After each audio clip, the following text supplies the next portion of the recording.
I'm Tyler with Benchmark Tool and Supply in Raleigh. Today we're going to teach you how to get your Phantom from the box to the air. So we've already pre-charged our batteries and our remote battery. So our next step is just to install the props on the Phantom. The prop with the black prop nut goes on the motor with the black motor shaft.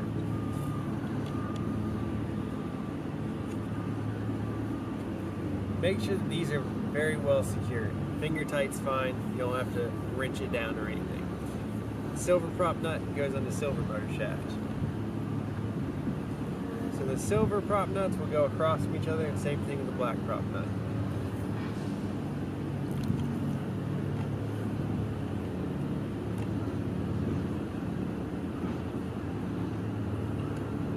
Once our props are installed, we'll go ahead and install the battery. You can check your battery voltage by pressing the button on the battery once. Ours is showing 4 full bars of battery. We'll insert the battery into the back of the Phantom. After that, we can place our Phantom into our launch location. Make sure you choose a launch location that is free of trees, because your launch location is going to be the return to home location in case of emergencies.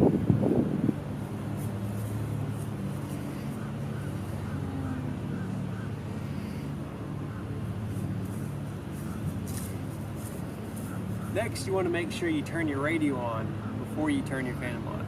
The radio should always be on when your Phantom is turned on. To turn on the Phantom radio, press the button once and then hold it the second time.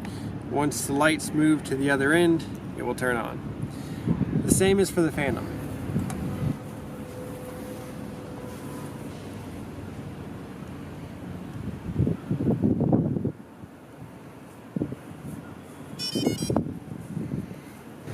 Next, we will put our device onto the remote. We're using a cell phone, so we're going to open up the cell phone clips here. This button on the side extends the clip out. So next we'll place our device into the phone clip. Be careful not to catch your volume buttons in the clip.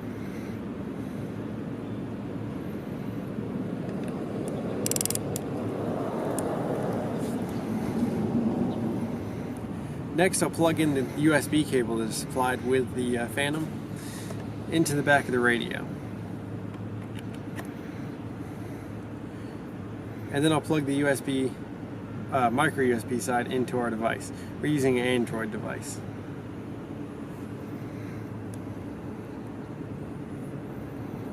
When we plugged our device in, we got this prompt to open the DJI Go app. So we'll just click OK.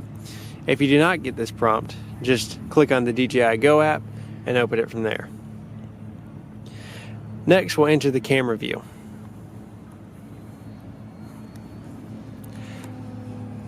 So once we click the camera view button, it brings us to the main screen of the app. Right now we're getting a gimbal warning. That's because our aircraft is sitting in grass and the camera is not able to actually center itself. We're going to go ahead and raise that up now. So we've elevated our aircraft so that the camera is happy. Next, we want to make sure that we have a green safe to fly GPS bar here at the top. We also want to make sure that we're in PGPS mode. If it does not show up in PGPS mode, make sure that your selector switch here on the side is in the P position. You also want to make sure that you have sufficient battery to fly with. We have 96% battery, so we're okay to fly. So the last thing before you take off, you want to do a compass calibration. There are 2 ways on the Phantom 3. The first is to touch this green bar at the top and hit the calibrate button right here on the radio. The other, you can switch this mode selector switch 10 times from P to F very quickly, and it will activate the calibration mode. So we're going to go ahead and click this calibration button on ours. We'll click OK.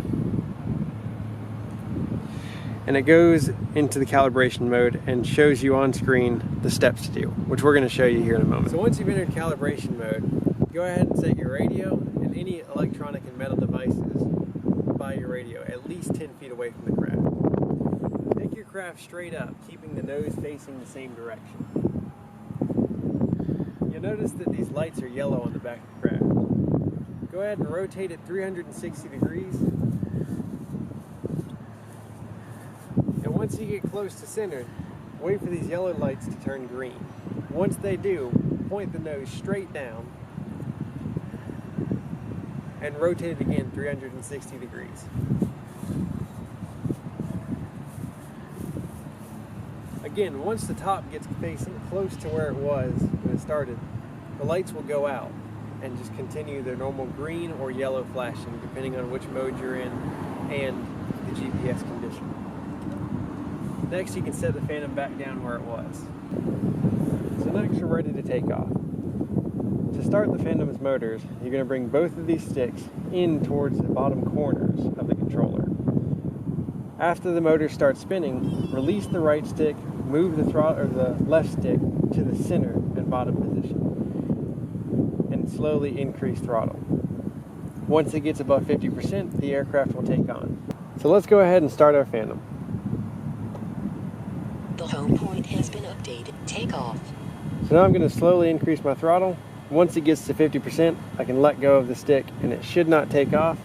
But as soon as I increase it above 50%, it will increase altitude. I'll let off the stick once I get to a comfortable altitude. So we'll go ahead and take off with our Phantom now. Takeoff. I have my throttle stick centered now, and so it'll hold its position. Once I increase the throttle above 50%, it'll take off. I'll let off the stick once I get to a comfortable altitude.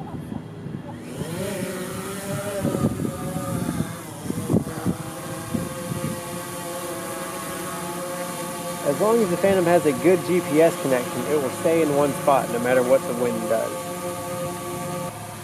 So to maneuver a Phantom, the right stick is your forward and backward movement. The nose of the craft is where the red lights are, or the gold or silver stickers, depending on the model. If I push this stick forwards, it will go to the front, or towards the nose of the craft. And same with backwards, it will go towards the back of the craft. Left and right movement is the same. If I push the stick left, it will go left relative to where the nose is facing, and right as well.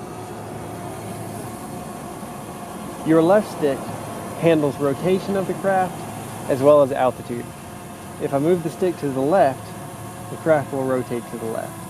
If I move it to the right, the craft will rotate to the right. If I push the stick forwards, it will increase altitude, and if I lower the stick, it will decrease altitude. If I become disoriented, or can't figure out where my Phantom has gone, I can hold this home button down here.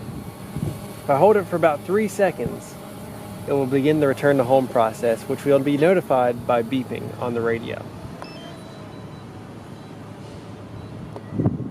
Go home. Your Phantom will go down or up to the return to home altitude, turn towards you, and fly towards you.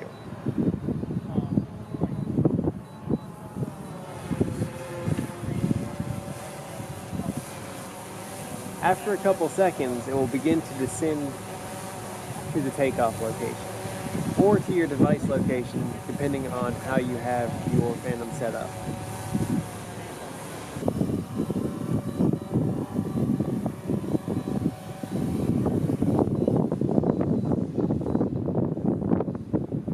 Be aware that the Phantom's GPS is not perfect. It may not land exactly where you took off from.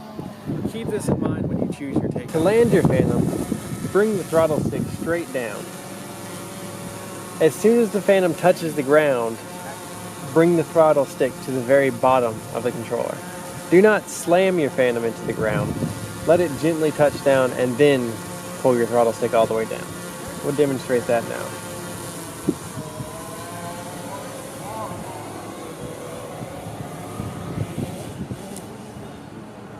Once it's contacted, keep your stick held down. After around 3 to 5 seconds, your Phantom will turn off. In the event of a crash, do the same. Hold your throttle stick down and keep it there. The motor will turn off after a couple seconds.